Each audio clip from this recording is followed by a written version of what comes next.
In the quiet hills of Kingston, Jamaica, 18-year-old Amara Thompson stood on the porch of her grandmother's weathered wooden home. The early morning sun bathed the garden in gold, and the distant chatter of roosters and market women echoed through the valley.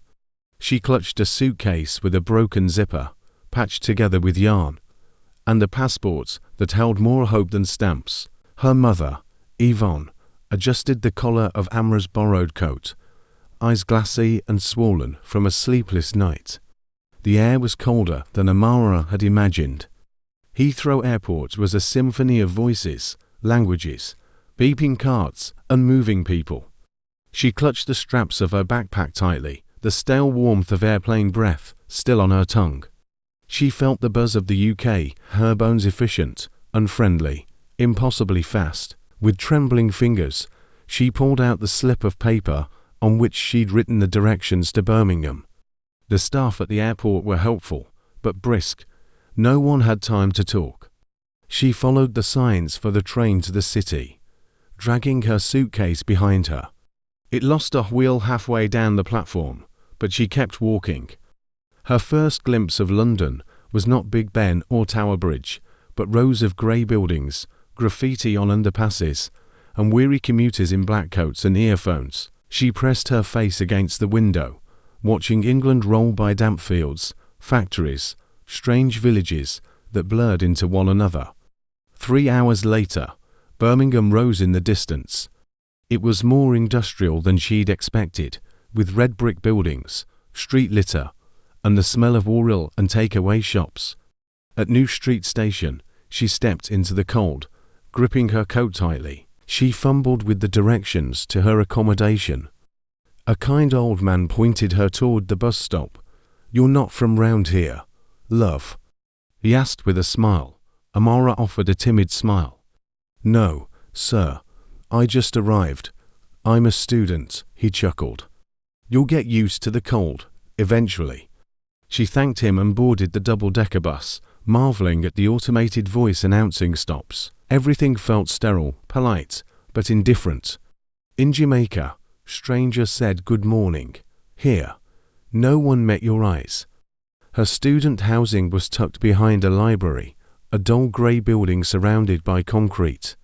She checked in with a bored receptionist who gave her a key and a packet of rules.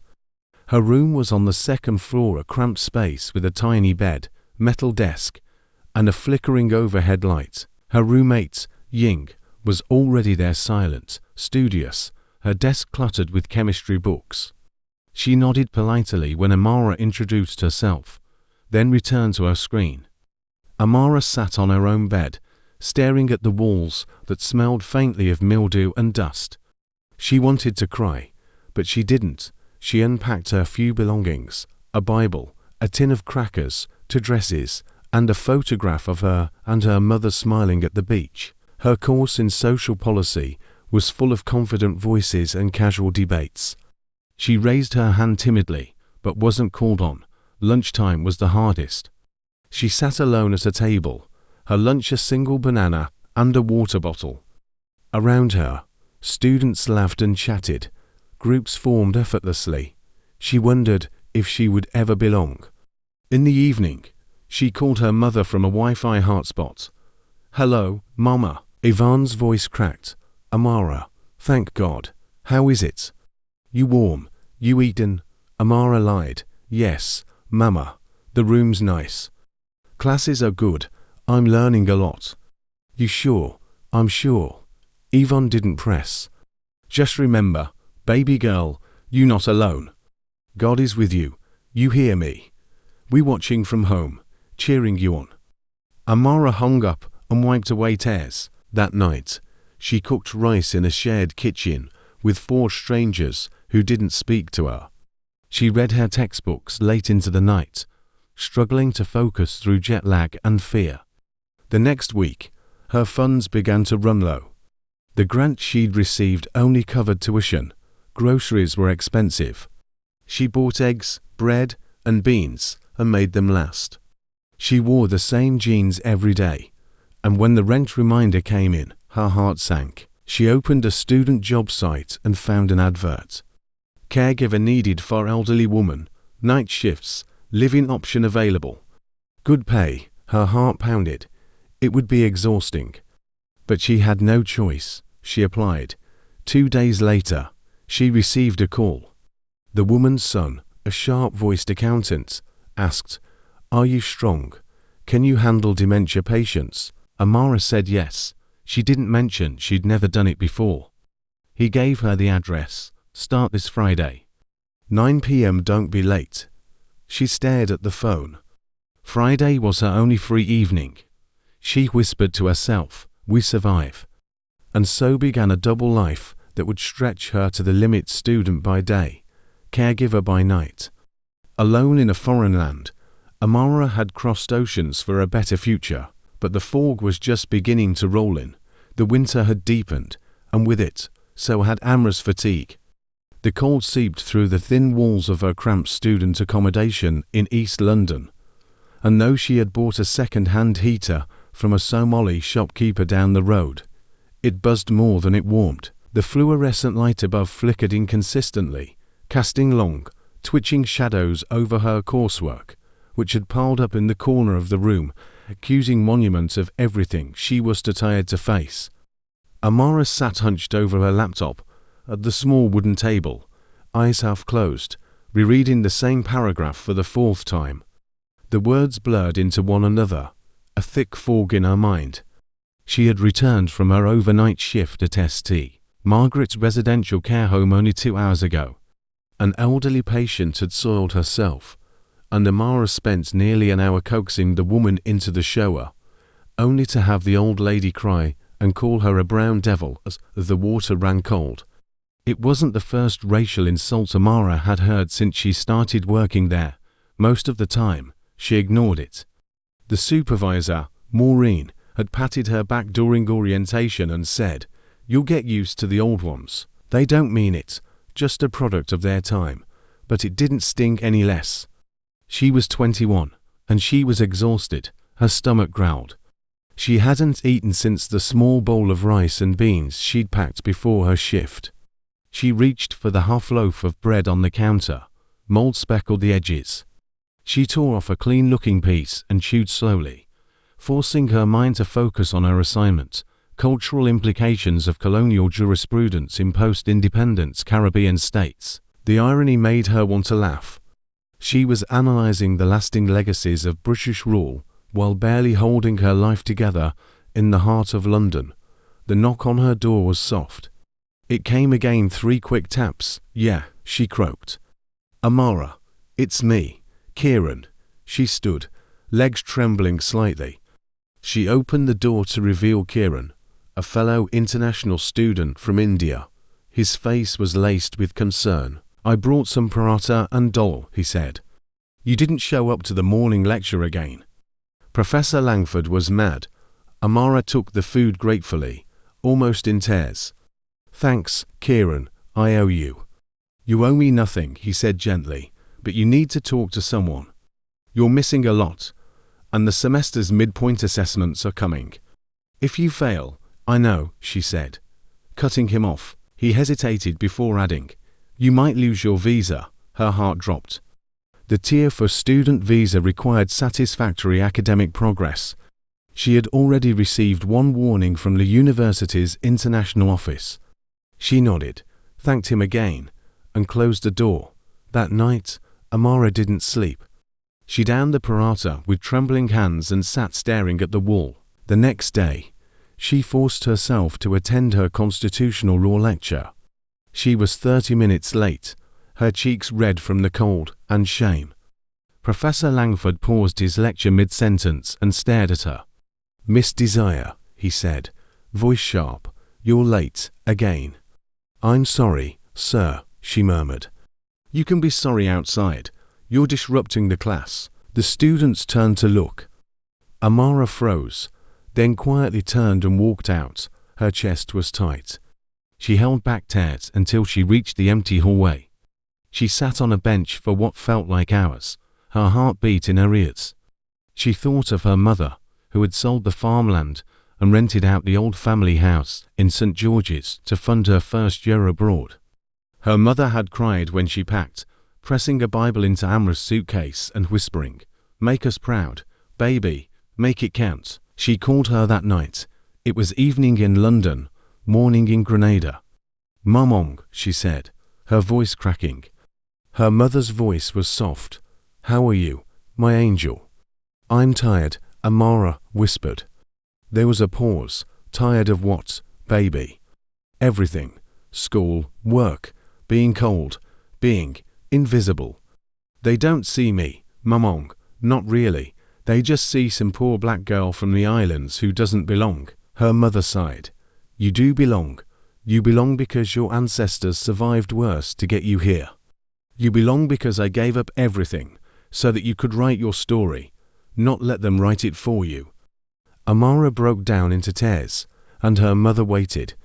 When she could speak again, Amara promised she would try harder. The next morning, Professor Langford called her to his office. She was surprised. "I heard from Kieran," he began. "He told me you've been working night shifts." She hesitated, then nodded. Langford leaned back in his chair. He was a man in his late 40s, with salt and pepper hair, sharp blue eyes, and a guarded softness in his tone. "Why didn't you say something?" he asked.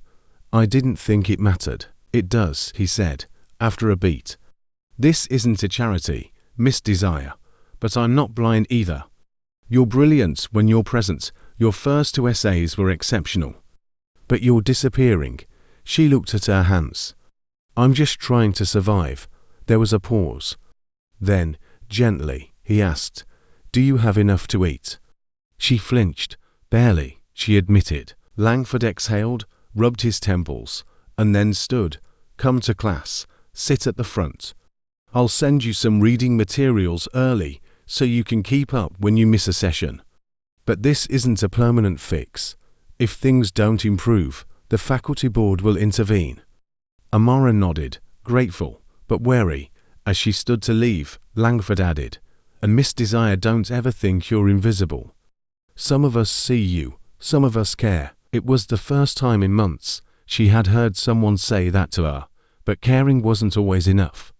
Over the weeks that followed, her grades still teetered on the edge. She got sick twice from overwork. Her shifts increased during Christmas, when other caregivers left the city to visit family. Amara stayed behind, lonely in her tiny room, clutching a bowl of supermarket soup and wearing 3 layers to stay warm. Langford began to check in more often. At first, it was strictly academic. He'd send links to legal journals or summaries of key rulings. Then came coffee invitations, offered gently, with no pressure. Then emails with motivational quotes. Then concern when she missed a day entirely. "Come by my office," he wrote one day. "We'll talk through your assessment." When she arrived, there was a pastry and tea waiting for her on the desk. "This isn't charity," he said quickly. "It's solidarity." She laughed, the sound surprising even herself. In that laughter, something changed, something began. The care home always smelled faintly of antiseptic and stewed cabbage. St. Margaret's residential care facility was tucked into a quiet corner of East London, away from the hum of the city. It was a squat, red brick building with barred windows and an overgrown front lawn. For most people, it looked like a place time forgot. But for Amara, it was the one place she could earn just enough to survive another week. Her first official night on the job began at 9 p.m. sharp. The manager, Maureen, was a stout woman with a tired smile and a clipboard she carried like a weapon. "You'll shadow Linda tonight. Watch and listen," she said. "Don't speak unless you need to." Linda was tall, with tired eyes and long blonde hair pulled into a tight bun. "Stick close," she said without looking up, "and don't be soft-hearted. Some of them will try to trick you into letting them out of bed." The halls were dimly lit and eerily silent. Amara followed Linda from room to room, watching her feed, bathe, and turn patients. Some were coherent, others lost in dementia. One old woman screamed for her dead husband until she fell asleep. Another clung to Amara's wrist, whispering in a thick Cockney accent, "Don't let him take me, love." They took my brother in the war. By 2 a.m., Amara's legs ached. At 4 a.m., she helped change adult diapers and washed out soiled sheets. Linda made her clean up vomit from the hallway without flinching. "You'll get used to it," she said, almost kindly. In the break room at 5:30 a.m., Amara sat in silence, sipping tea and staring at her hands. They were trembling. She hadn't slept in over 24 hours. Linda tossed her a biscuit. "You did all right," she said. "You'll be back tomorrow." Amara nodded, though every bone in her body screamed no. Back in her tiny room, Amara collapsed on the bed, shoes still on. She woke up at noon to a missed lecture and a dozen unread emails. Her body was stiff, her eyes heavy. She hadn't eaten since the night before. She opened her phone and saw a message from Professor Langford. "Class review materials attached." "Don't give up now." She smiled weakly. The small gesture meant everything. The next few weeks became a blur. Work, school, work, study. Her world narrowed into routine and survival. She stopped calling home, as often too ashamed to admit how hard it had become. Her mother always sounded so hopeful. "How's London, baby?" she'd ask. "Cold," Amara would say, and change the subject. One night at the care home, she was assigned to Mrs. Wilkes, a frail former schoolteacher who only spoke in rhymes. "Twinkle, twinkle, little star," she whispered as Amara tucked her in. "I dreamed I saw you from afar," Amara chuckled. "You're a poet, Mrs. Wilkes," the woman smiled. "And you, darling, are a storm, stronger than you look." It was the first kindness she'd received all night. The sleep deprivation took its toll. She started showing up late to lectures, forgetting appointments, snapping at Ying without meaning to. Her skin broke out, her hair thinned. Once, during an exam, she fell asleep in the middle of a written response. The university flagged her attendance. She received a formal warning from the International Student Office. One more strike, and she'd lose her visa status. She cried for an hour in the university bathroom, hugging her knees. Then she got up, wiped her face, and went back to the care home for another shift. Late one night, after helping lift a heavy man who had slipped from his bed, Amara collapsed in the supply closet and sobbed. Maureen found her minutes later. "You okay?" the older woman asked, softer than usual. Amara wiped her nose. "I'm just tired." Maureen leaned against the door. "We all are. You're young. Don't burn out before you've begun." Amara nodded, though the fire already felt gone. Later that week, Professor Langford asked to meet her again. She entered his office with dark circles under her eyes and hands tucked in her sleeves. "You look terrible," he said bluntly. "I feel worse." He poured her tea. "You're overextending. I understand survival, but what's your plan if your body quits on you?" She hesitated. "I don't have another option." Langford's jaw tightened. "Let me help." Her eyes narrowed. "Why would you?" He looked at her for a long moment. "Because you matter. And because no one should have to do all this alone." And in that moment, something unspoken passed between them, a flicker of care that would soon grow into something more dangerous. But for now, it was just tea, silence, and understanding. Amara sat across from Professor Langford once more, this time beneath the dim amber light of his office desk lamp. Outside, the rain streaked across the tall window panes like tears on glass. It was a Wednesday evening, and she hadn't slept properly since Sunday. Langford was silent, flipping through her most recent assessment, a comparative literature essay she'd submitted late and incomplete. Finally, he sighed and put down the papers. "Amara, this is not your work." Her lips parted, but no words came. She wasn't sure what to say. He was right. She had scrawled half of it at 3 a.m. during her break at the care home, her hands shaking from fatigue. "It's not just the lateness anymore," he said gently. "You're slipping. And it's not because you're not intelligent. Your earlier work was brilliant." "So what's going on?" She hesitated, her eyes fixed on the chipped edge of his desk. "I'm working nights. At a care home, I can't afford to stop. Langford leaned back in his chair, studying her. That's an incredible burden to carry. But you must understand your visa is dependent on academic performance. You're walking a tightrope. I know, she whispered. I don't have a choice, his brow furrowed. Do you have support family, friends? My mother's in Jamaica. She sold everything just to send me here. Langford sat in thoughtful silence. Then he reached into his desk drawer and pulled out a card. There's a student hardship fund. It's not much, but it can help. I'll support your application. Amara's eyes filled with tears. Thank you. He smiled, but something lingered in his gaze: concern, empathy, and something else she couldn't quite name. That night, she walked back to her flat in the drizzle, clutching the card like a lifeline. But when she opened her door, she found her flatmate, Ying, sitting with her laptop and a pile of bills. They shut off the heat again, Ying said. I paid the internet this time, but we need to split rent early. Amara closed her eyes. The hardship fund wouldn't kick in for at least a month. I'll do extra shifts, she muttered. Ying looked at her, frowning. You're going to kill yourself, you know. Amara shrugged. Better than going home a failure. The next few days, Amara arrived in class late and left early. She sat in the back, scribbling notes, avoiding everyone's gaze. The only person who seemed to notice her was Langford. After one particularly difficult lecture, he asked her to stay behind. You look worse every week, he said. I'm fine, she replied. Lying doesn't become you. Amara bristled. You're my lecturer, not my father. There was a long silence. Langford leaned against the edge of the table, arms crossed. I care because you're brilliant. Because I've seen what you're capable of, and because I can see you slipping, and I don't want to lose you. Something in his tone startled her. A rawness she hadn't expected. She nodded slowly.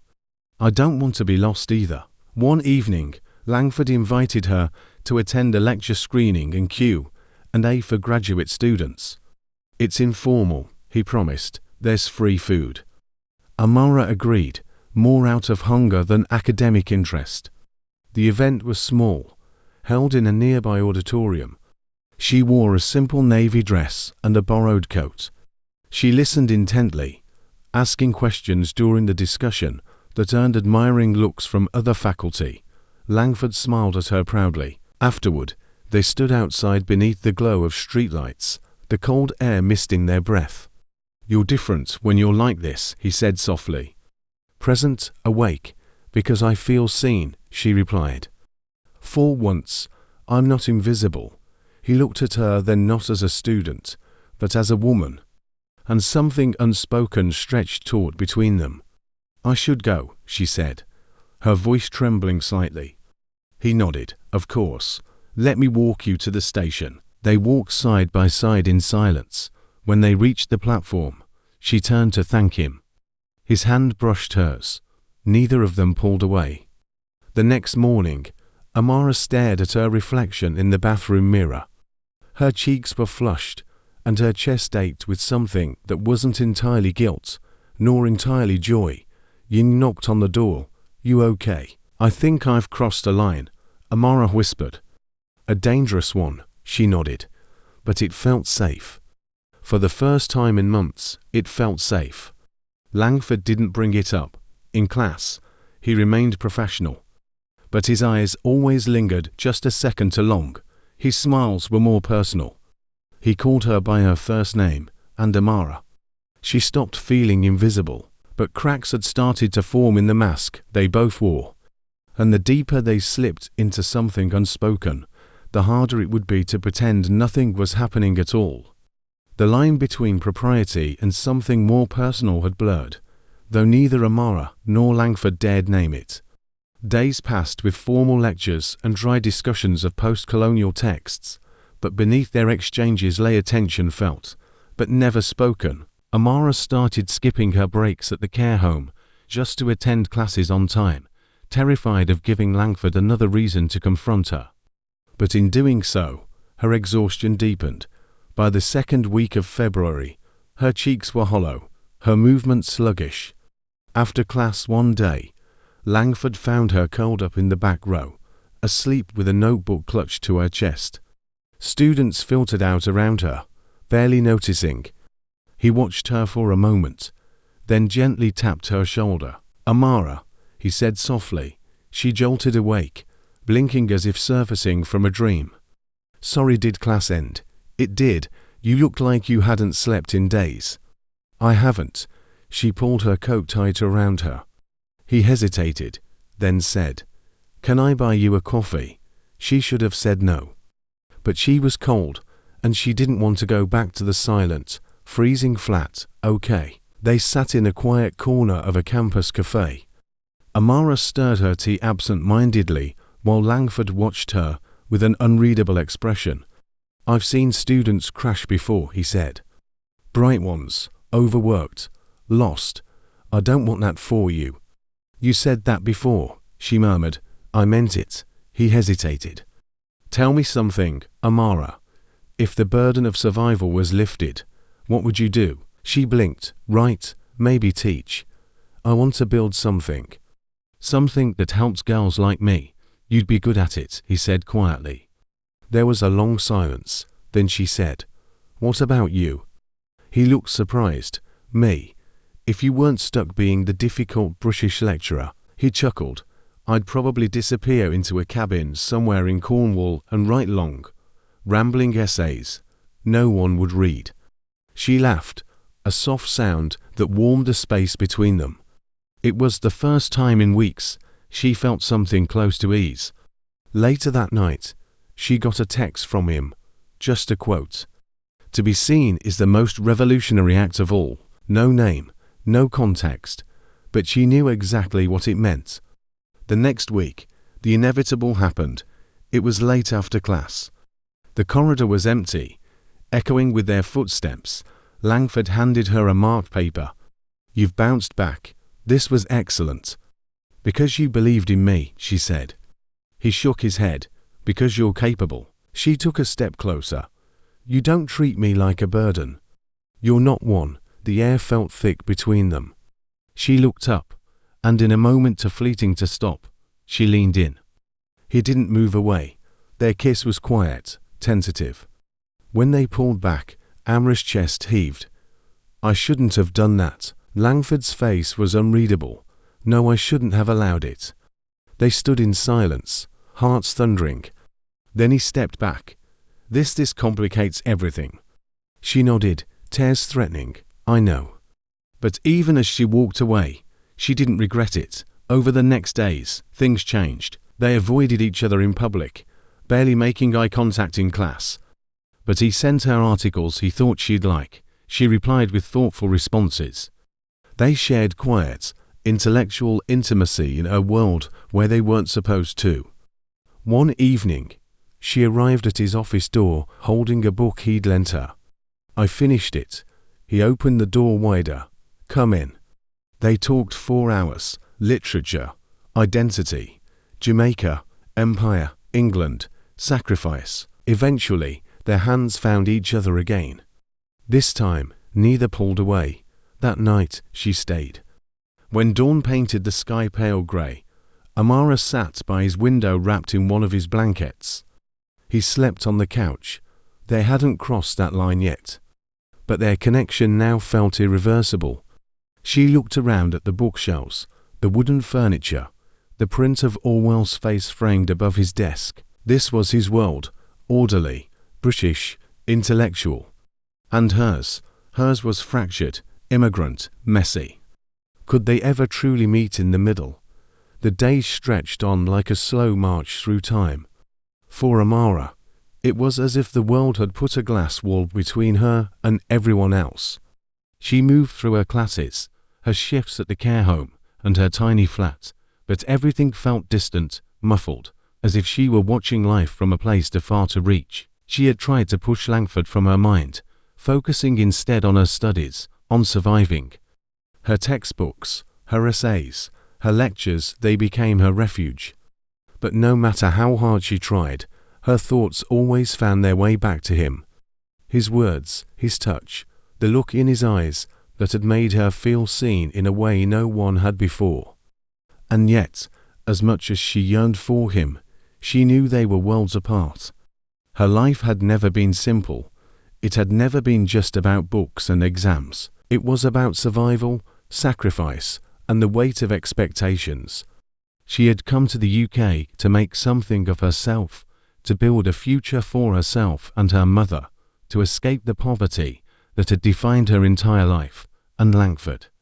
He was part of a world that felt out of reach, a world that was structured and steady, a world where things like love and relationships could be built without the constant undercurrent of struggle. As she sat in her flat one afternoon, staring out the window at the rain-soaked streets of London, Amara felt the distance between them.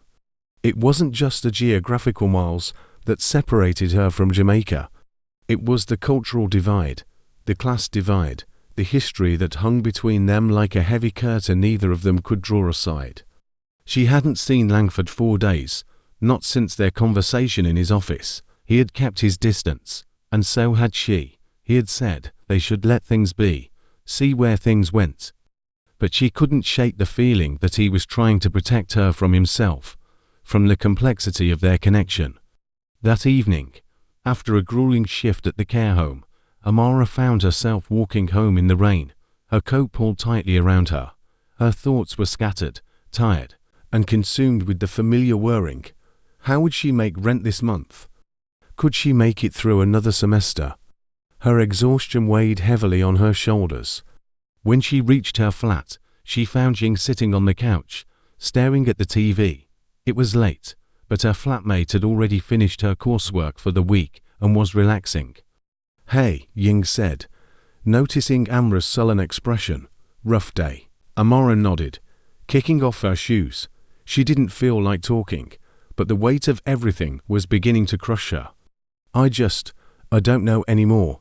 Everything feels so far away." Ying raised an eyebrow. "What do you mean?" "I'm talking about life, about Langford, about everything," Amara sighed, sinking onto the couch next to her. "I feel like I'm in a place where I can't reach anyone." Ying studied her for a moment, then smiled gently. "It sounds like you need to talk to him. You can't just keep burying it." "I can't," Amara said, her voice small. "It's complicated." "Everything is complicated," Ying replied with a shrug, "but that doesn't mean you ignore it. You know you're allowed to have feelings too, right?" "I know," Amara whispered, looking down at her hands, "but I don't know how to make it work. He's so different from me. I don't know if we can be together. Our lives don't fit." Ying shook her head. "I don't think love works that way. It's not about fitting into neat little boxes. It's about trying, even when everything else feels like it's falling apart." Amara met her flatmate's gaze. Ying was right. She had been running from the complexities of their connection, hoping that, if she didn't acknowledge it, it would somehow disappear. But it hadn't.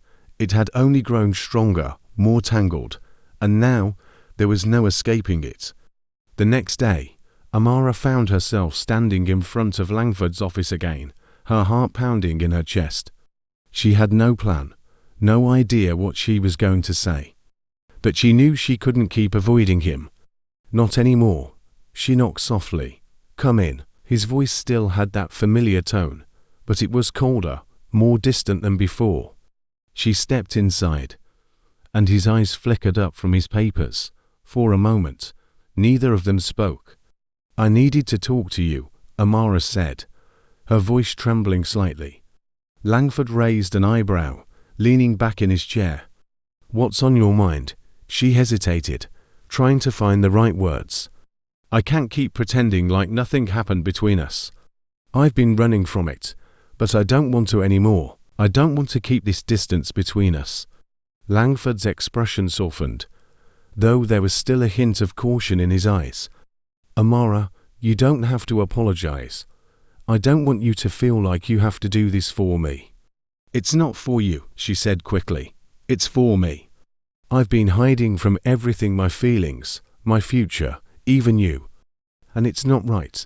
I can't keep pretending like I don't care. He stood up, walking over to the window, his back to her. You're right, he said after a long pause. We can't keep pretending. But Amara, we can't ignore the reality of our situation.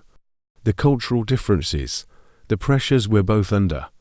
I know, she replied softly, but that doesn't change what I feel. I can't stop wanting you. Langford turned to face her, his eyes softening. I don't know what this means. I don't know how we make this work, but I do know one thing. I can't just walk away. Not now. Amara felt a glimmer of hope in her chest. Maybe they were more alike than they had realized. Maybe, despite the distance between them physical, cultural, and emotional, they could still find a way to bridge the gap. But the road ahead wasn't going to be easy. They both knew that. As Amara left Langford's office that day, she felt a strange mix of hope and uncertainty. The distance between them hadn't been erased, but for the first time, it felt like something they could face together. Maybe they could build something, piece by piece, despite the odds. But that would require patience, vulnerability, and, most of all, the courage to confront the realities of their lives. And even though Amara didn't have all the answers, she knew one thing for sure: she wasn't going to let the distance win. It had been 2 weeks since Amara and Langford had their difficult conversation. 2 weeks filled with uncertain silence, punctuated only by the occasional nod in class, the brief exchanges that held more meaning than they probably should. She had spent the last few days trying to compartmentalize everything, shoving it into the deepest corner of her mind so that she could focus on her studies and her shifts. But no matter how hard she tried, she couldn't keep it contained. The threads of her connection with Langford had only tightened, even as she tried to pull away. The cultural divide between them loomed larger with each passing day. He was British, raised in a world that was different in almost every way from hers. His life had been shaped by a certain kind of privilege she would never know, and perhaps could never truly understand. She had come from a place where survival was a daily battle, where every decision felt like a gamble, and where family ties meant everything. Her mother's sacrifices weighed on her constantly. Every time she struggled to make ends meet, she thought of her mother, back in Jamaica, selling off everything she had worked for just to give Amara a chance. The pressure to succeed on her mother's behalf was a heavy burden to carry. But that burden wasn't just a weight of expectation. It was the force that drove her to keep going, even when everything inside her screamed to stop. But with Langford, things were different. Their connection wasn't just born out of need or desperation. It was real, something she hadn't expected, something she hadn't planned for. It was raw and beautiful, a spark between two people who should have had nothing in common, but somehow found a way to understand each other in ways no one else had. Yet, there were moments when she wondered if it was all just a fleeting dream, something that couldn't be sustained. Could their love survive the weight of their worlds? Could it endure the cultural and class divides that seemed impossible to bridge? One evening, after yet another exhausting shift at the care home, Amara found herself walking along the Thames, her coat wrapped tightly around her as she tried to shake off the fatigue. Her thoughts were a blur, the constant hum of her mind refusing to quiet. It was late past midnight, but she had been awake 4 hours, and sleep was nowhere near her. Her footsteps echoed on the pavement, and the cool breeze tugged at her hair. She looked up at the streetlights casting long, flickering shadows across the river, feeling the familiar ache of loneliness that had become part of her existence here in London. But this time, as if by some silent signal, her phone buzzed in her pocket. She pulled it out, and her heart skipped a beat when she saw his name. Langford. She hesitated for a moment before answering. Her thumb hovered over the screen, uncertainty flooding her veins. But in the end, she pressed accept and brought the phone to her ear. Amara. His voice was warm, a touch strained, as though he, too, had been holding something back. "Hi," she replied, her voice barely above a whisper. She wasn't sure what to say, if she was ready to face whatever this was between them. "I've been meaning to check in on you," he said. "How are you? You've been quiet lately." "I'm fine," she said quickly, even though she knew it wasn't true. "Just tired." Langford was silent for a moment. "I don't believe you. I know you're doing your best, but you can't keep this up forever, Amara." She walked a few paces forward, the sound of the river filling the space between them as she gathered her thoughts. "I don't have a choice, Langford. I have to keep going. I understand that." "I do," he replied, his voice softening. "But I think we both know you can't keep carrying this weight by yourself." His words, simple as they were, seemed to open up something inside her, a wave of emotion that had been building for weeks. She wanted to tell him everything, how lonely she felt, how much pressure she was under, how much she needed someone to lean on. But she couldn't. She couldn't let herself be that vulnerable, not with him. Not when the stakes were so high. "I'll be fine," she said, though she knew it wasn't true. "I just need to keep my head down and focus on school. I'll make it work." Langford let out a quiet sigh. "I wish you didn't feel like you had to do it all alone." Amara stopped walking, standing at the edge of the river. She looked out at the dark water, the city lights reflecting off its surface. "I don't want to be alone," she murmured, her voice cracking slightly. "But I don't know how to make this work between us." "You don't have to do it all at once," Langford said gently. "We'll figure it out, one step at a time. But I won't pretend it's not hard. It is hard, for both of us." Amara closed her eyes, leaning against the cold stone of the riverbank. She had spent so much time pretending that everything was fine, pretending that she didn't need anyone, that the idea of letting someone in felt terrifying.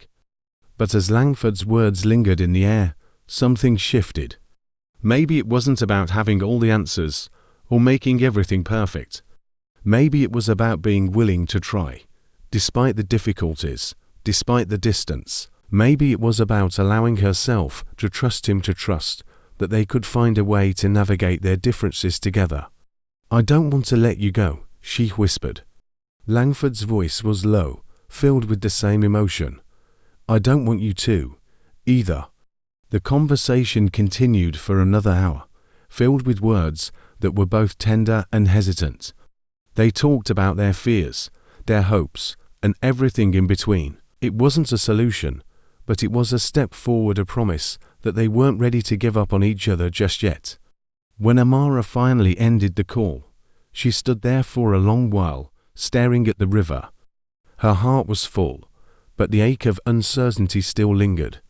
She didn't know what the future would hold for them, or if their relationship would survive the weight of their different worlds.